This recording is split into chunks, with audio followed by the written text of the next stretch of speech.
Right, hello everybody, hope you're doing okay.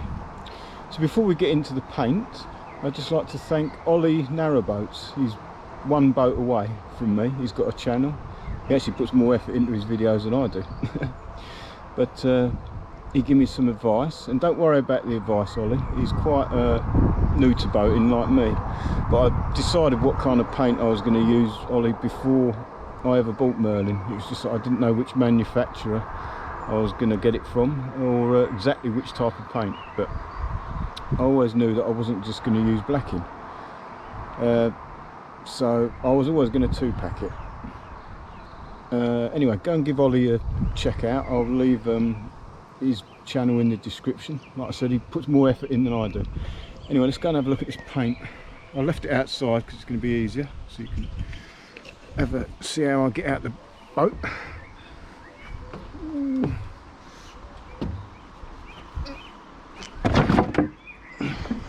And by the way, the dogs find this a lot easier than I do, especially Riddick. He's like a bloody spring.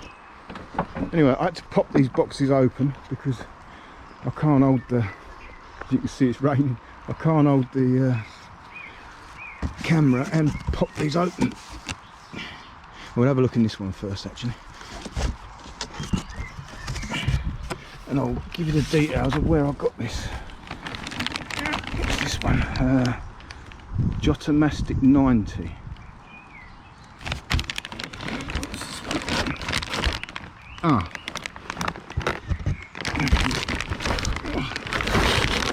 See that? Now this stuff is for below the water line. It's got aluminium flakes in it, which means it's impervious to water. And some of these kind of paints have got like a 15-year life. This one, now this one is for the hull, okay, up below the waterline. And the way I'm doing Merlin, it's being done in various stages, okay. So this roof is one of the first jobs I need to do, in fact. So this one, the regular version,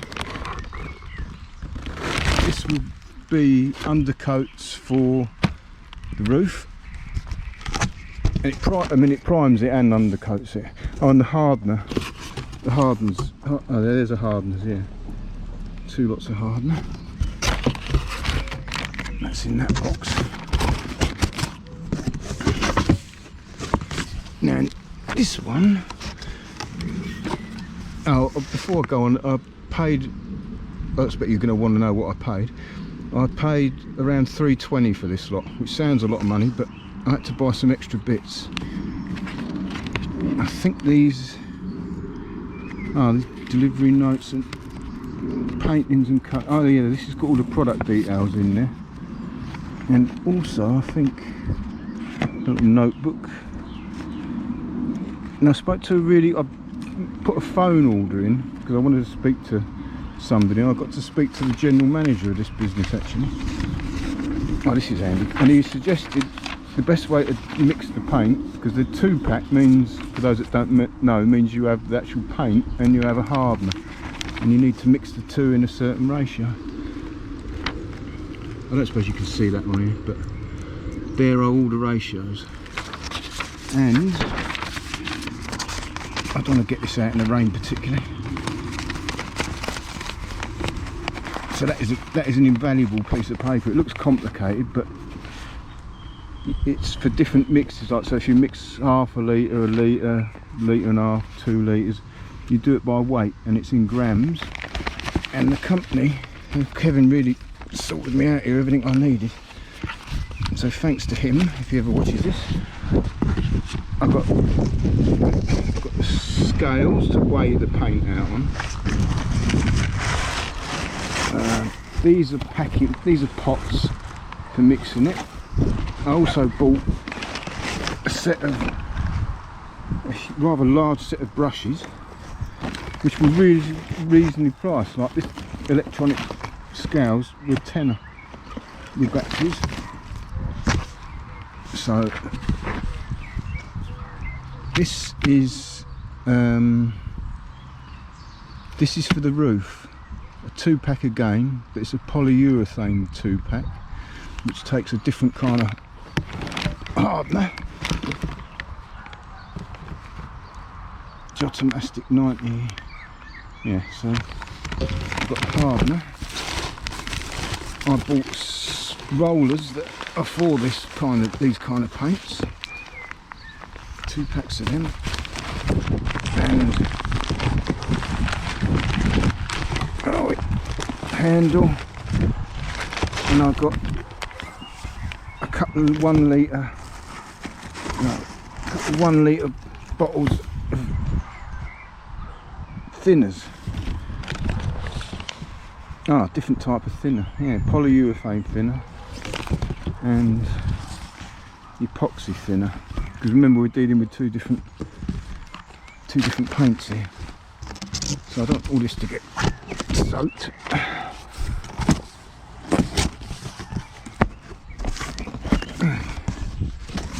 Ooh, let's get back on the boat for a minute.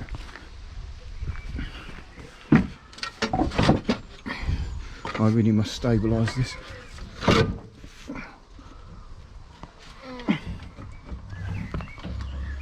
God, Bennett. Oh. Right. So that one of them big tubs of, well, primer, undercoat, whatever you want to call it, does both really. It is cream coloured because Merlin's, I think you've seen, I don't know if that's white or cream, I'm slightly colourblind, but we'll go with cream. So one of them big tubs is cream coloured, and then the harder paint that's going on the top, which is a polyurethane paint, 2-pack again, but that is going on the top of that. So Kevin has advised me 3 coats of the aluminium flaked stuff, whatever it is, for the hull, and they make a blacking. So it's not that I'm not going to use blacking, I just don't see the point in just putting blacking on. So the 2-pack will be first, then they do a blacking bitumen based product which I haven't bought yet, but I need to put a second order in that will go on the top of that.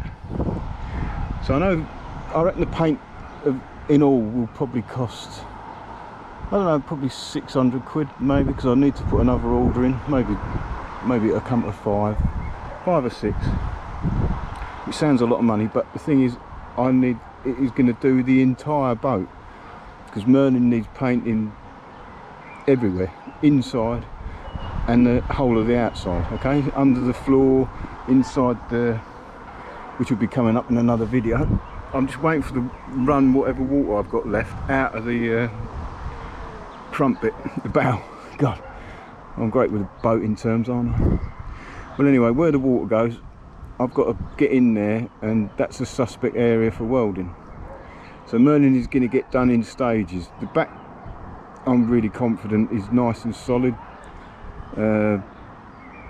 Maybe there could be a little bit further along the sides. I've got to have a look at that. I'm not too sure about that, but I'm going to buy one of them, the same thing that the surveyors use, one of them metal testing thickness things. I think they're about 60-70 quid, because I don't fancy paying out for a whole survey particularly. Merlin had had surveys in the past which have come back good, but this bit under the bow where the water tank's sitting, or should be sitting, there's a bladder in there at the minute, which you're going to see at some point. That is where the suspect bit is on, that could need welding or not, might need welding.